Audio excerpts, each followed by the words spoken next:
So at birth, you are given a unique microbiome fingerprint from your mum, which you also share some of this unique fingerprint with your brothers and sisters. And just like siblings, gut microbes will actually fight with each other over food and dominate each other.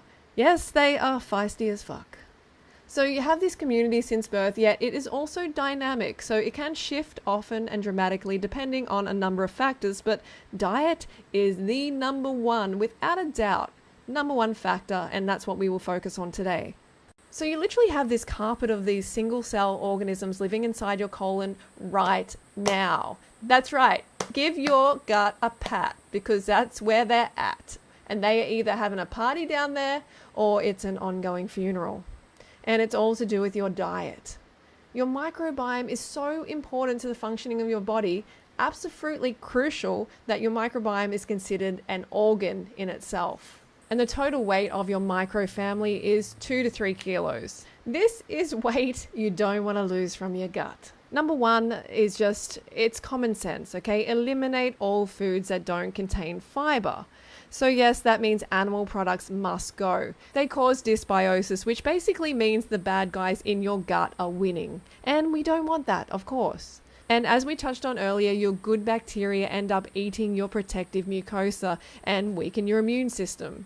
And when researchers substituted a diet with no fiber, even just for a few days, some of the microbes in the gut began to erode the mucus. So it happens very quickly. Number two, start eating at least 10 medjool dates per day. Medjool dates are an excellent food because they contain high levels of fiber and polyphenols, which studies have shown helps populate your gut with good bacteria.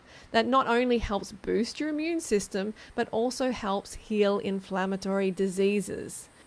Dates are also a great source of protein and iron. I eat at least 10 per day, and I recommend you do the same. You can just eat them straight or blend them into a smoothie, and I have many recipes in my Raw to 4 book using dates. Dates and coconut rolls can also be beneficial. Number 3. Start eating 5 or more bananas per day. Not only are bananas a great source of potassium, but they're a great source of pectin as well, and that's very beneficial to good bacteria growth.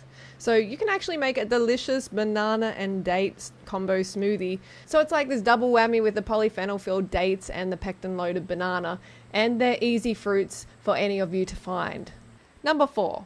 Drink orange juice. 500 mils or more is what I would drink and what I'd recommend, because not only are oranges a great source of vitamin C for the immune system, but they're also very high in pectin. And studies have shown drinking OJ increases the population of good bacteria in the gut. But I don't recommend pasteurized juice because they usually use unripe oranges, so I recommend freshly squeezed, and always include the fiber in your juice. There are also other foods that have pectin like vegetables, but they don't digest as well as fruit. Number 5, change at least one of your meals a day to fruit. Do a fruit meal or a smoothie. 2 meals a day is even better, of course, but that 1 meal a day is going to go a long way in helping change your gut microbiome to a healthy population that actually craves health food. It is a great step to take. Number 6, reduce the amount of fat in your diet. Especially reduce the amount of fat in your diet and cut out oils.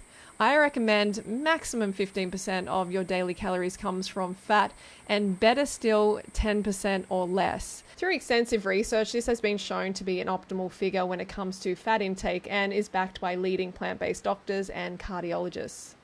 And research shows that oil can impair white blood cell function, and that high-fat diets alter the gut microbiota that aid in immunity. Studies show that your microbial diversity decreases when you eat a high-fat diet. Number 7, avoid taking antibiotics. They are just bad news, and they destroy your good bacteria population that you're working hard to cultivate, and they allow bad bacteria to multiply. Okay, so that's my video for today. To round things up, fruit is queen when it comes to nourishing your microfam. So eat as much as you possibly can, especially during this time where your immune system may be put to the test. And all fruit are fantastic, okay? Bananas, mangoes, peaches, pears, whatever you can get your hands on, load up on those fruits. Eat a lot, and I'm telling you, Replace one meal a day with fruit or 2 meals, and you are not going to know yourself, and your microbiome is going to thank you so much. Animal products have no fiber, so must be eliminated for a strong immune system. And if you want over 55 good bacteria-loving recipes, then my Raw Till 4 diet book is packed with them. And I also have a group where I've posted over 50 videos, mostly showing what I eat in a day on a high fruit diet, never before seen by the public. And I'll leave a link in the description to that group. All right, stay safe, keep the fruit up, and see you soon.